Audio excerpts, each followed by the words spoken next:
Welcome to the GoScan Spark, Creaform's latest high-end portable 3D scanner, capable of high-precision scanning for inspection, reverse engineering, and color capture for various digital asset workflows including AR, VR, and 3D printing. The GoScan Spark has its own unique niche in the Creaform lineup of scanners, with its inclusion of applications outside of engineering and Q&A, with its larger scanning volume, less dependency on positioning targets found in other systems, and its ease of use. The GoScan Spark is the Cadillac in creative tooling that takes your ideas farther and faster. Join me in Proto 3000 as we dive into the mechanics and techniques used to fully utilize this scanner and its potential. Let's get started with VXelements and Creaform's GoScan Spark. The first step that we need to cover is acquiring the software and licenses for your scanner to initialize the program, which can be found by searching the Creaform Customer Support Center online. You should have received account information from Creaform that you can input into the Support Center home screen. Once logged in, you will be directed to a resource center where you can direct yourself to the products page. This tab will have listed all the products you have purchased with Creaform, including any hardware and software. If you did not receive it already via the USB key within the Pelican case, you can re-download the latest versions of VXelements here. You can also download the latest license files for your device, which we will input into our licensing screen shortly after installation. Also too, you can check the status of our Creaform customer care plans on the webpage. The customer care plan is important to upkeep as it provides continued support, software updates, and calibration offers for your system. Download the installation files and follow the prompts to continue on to the next screen. Once installed, you will open up the program and see this home screen. The first column has useful sections on tutorials and previous sessions you may have worked on. The second column outlines the various modules you may have access to, depending on the package. Next, the scanner serial code is displayed, with prompts for various workflows that could guide first-time users through the operation of the scanner. For this video, we will be using the standard methods for a capture. The link to the Products Manager is one of the first things you need to open up to see the active status of any of your devices and software. To add your device for first-time setup, click the Add New Products link and browse for the license files you just downloaded and populate these fields accordingly. Now you should have a populated grid in the main screen showing the status and calibration of your device. Finally, using your customer support account, connect to online services in the lower section of the screen to receive continued updates for your software. Once this is completed, we are ready to start our first session. Click the large blue arrow to get started from the main workspace. Moving to the hardware, let's go over the contents of your scanner case.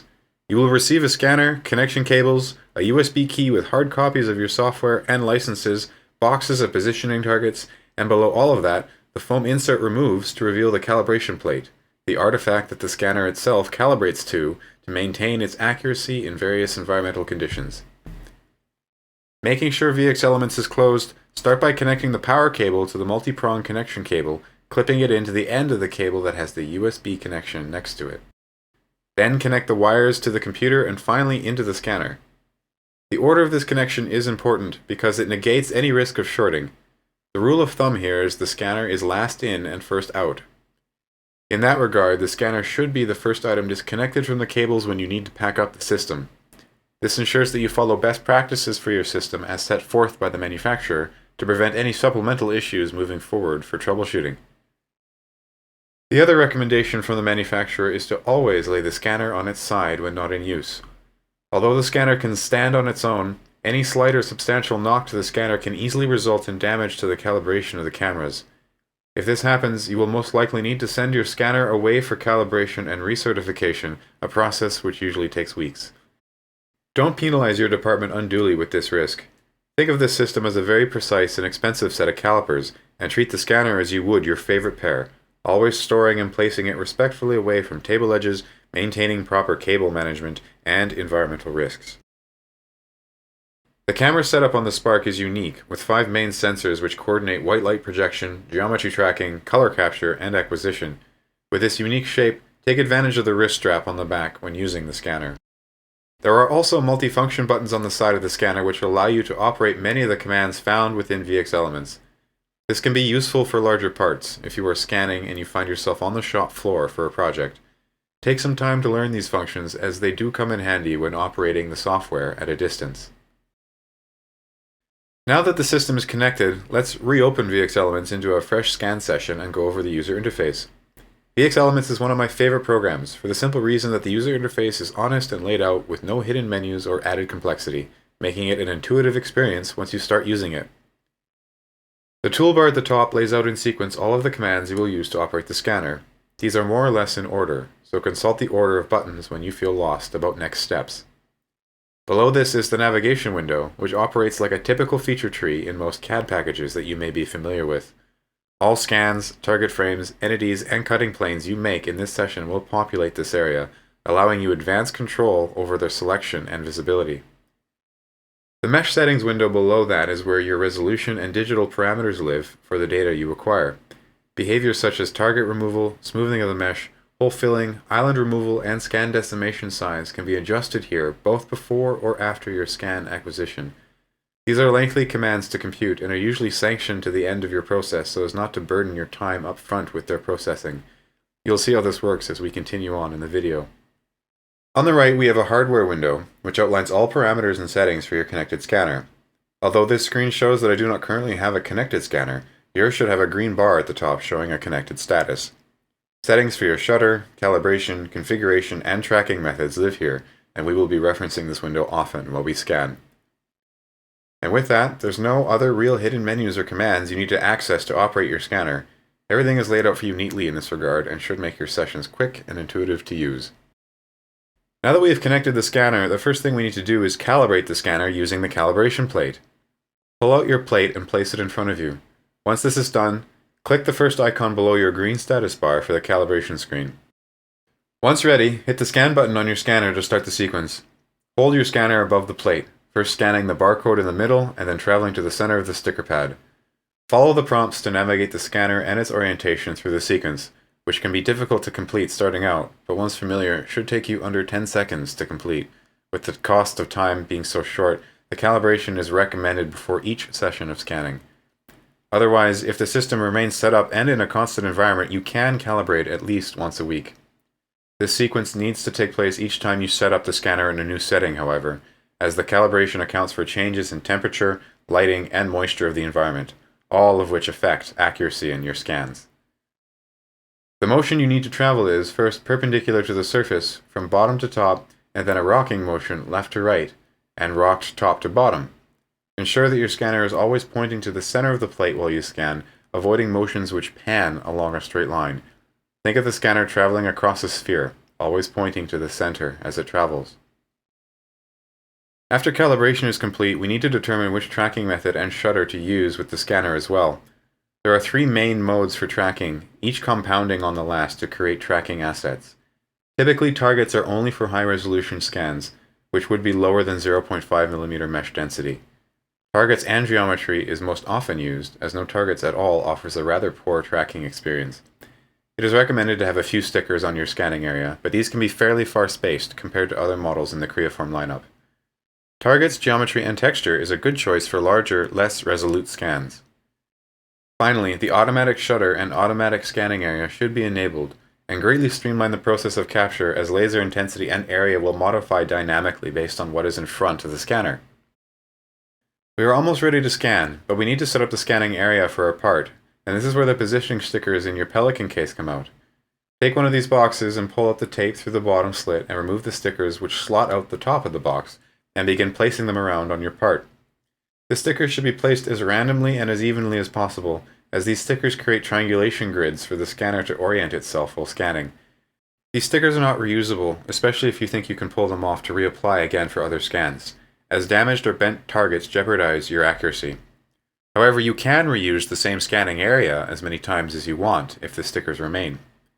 It is common for our customers to set up a dedicated scanning workspace, usually a metrology table, Lazy Susan, or 3-sided box frame that maintain a sticker population across their surfaces.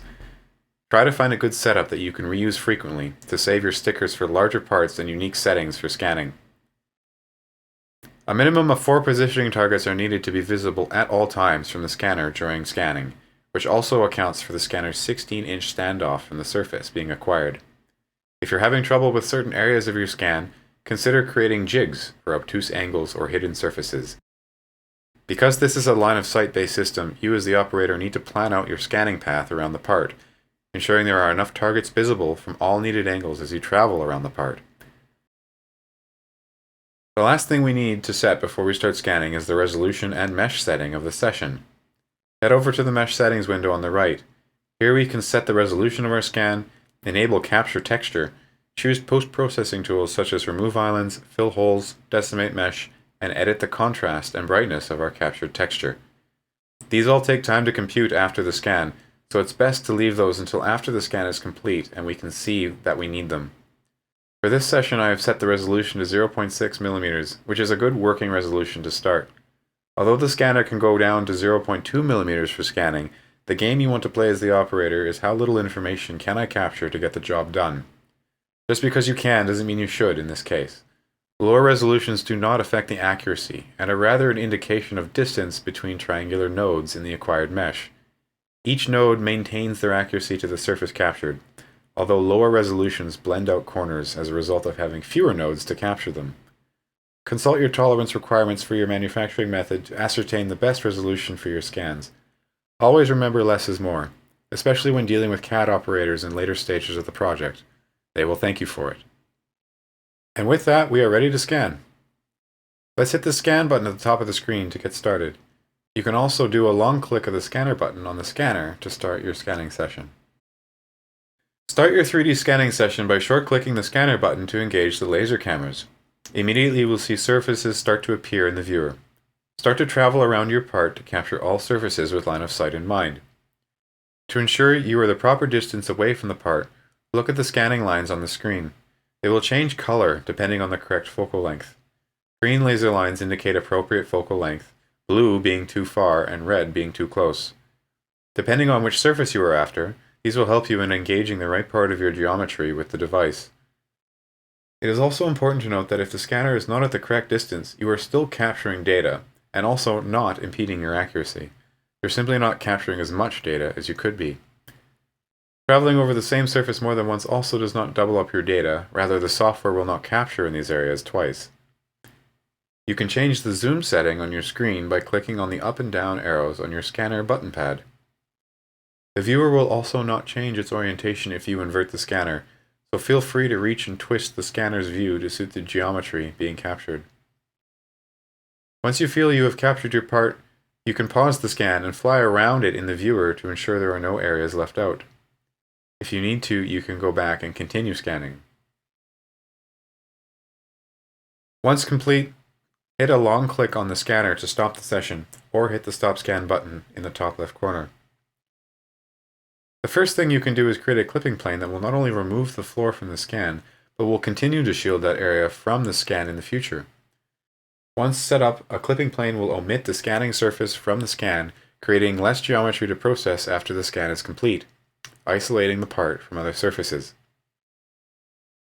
Start by selecting the Add Clipping Plane button, and drop down select the option 3 Targets.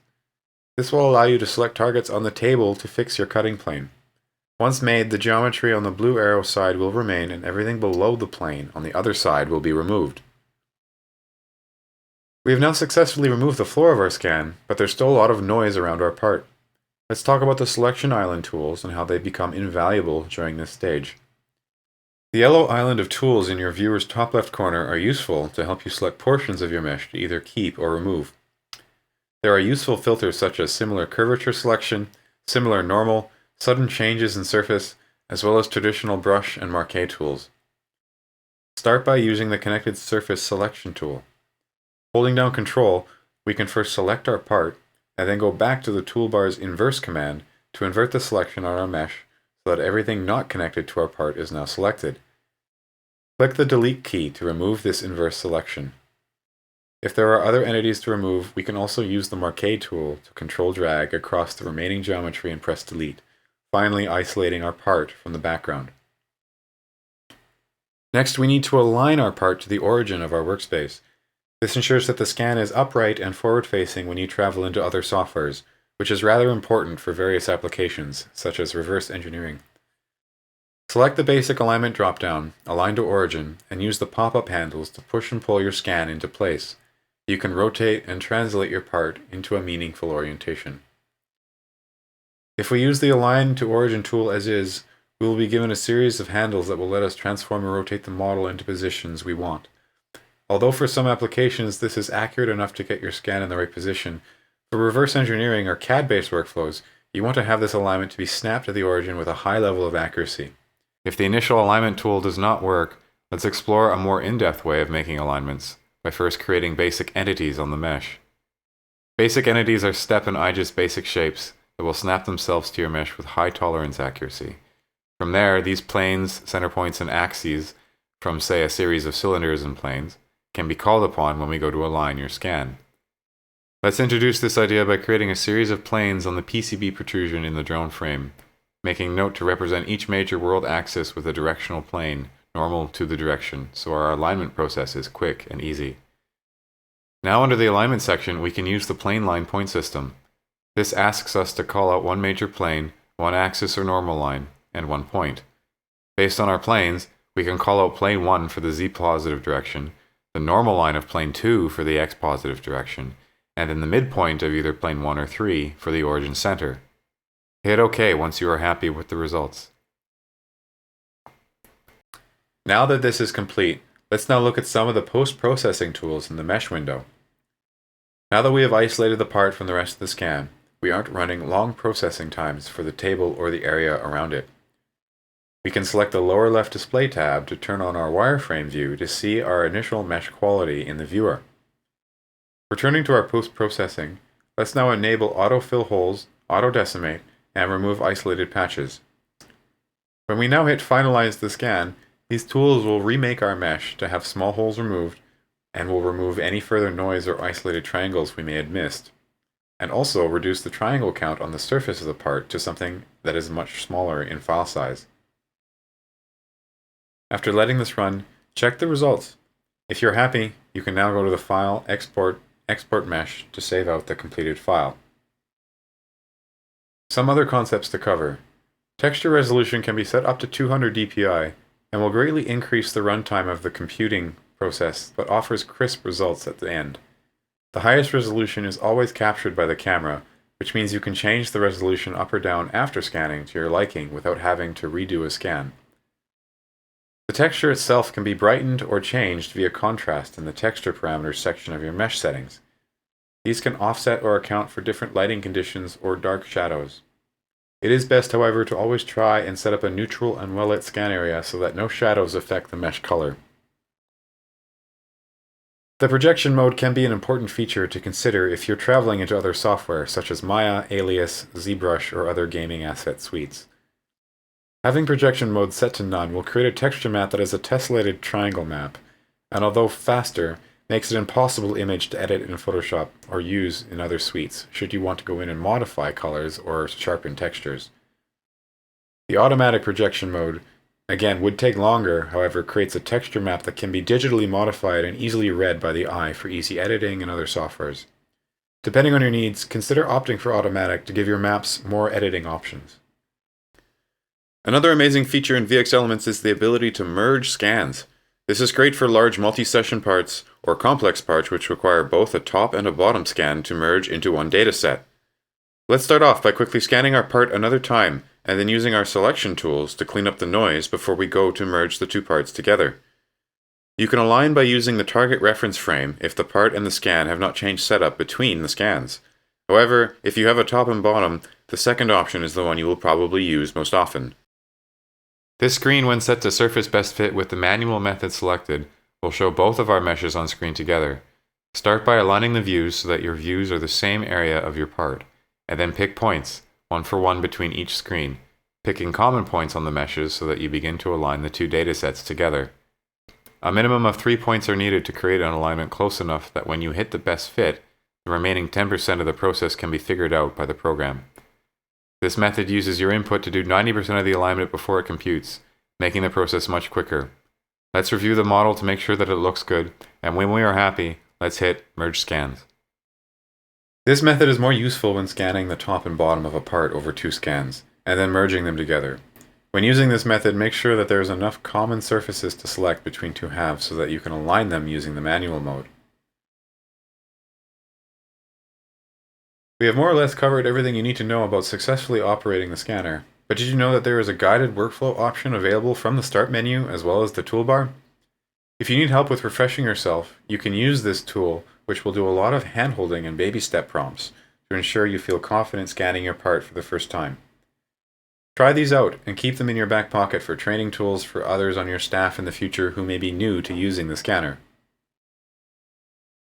And with that, you have completed our quick start guide to using your GoScan Spark. The GoScan Spark is a great all-around tool for various projects in reverse engineering, industrial design, game assets, and many more.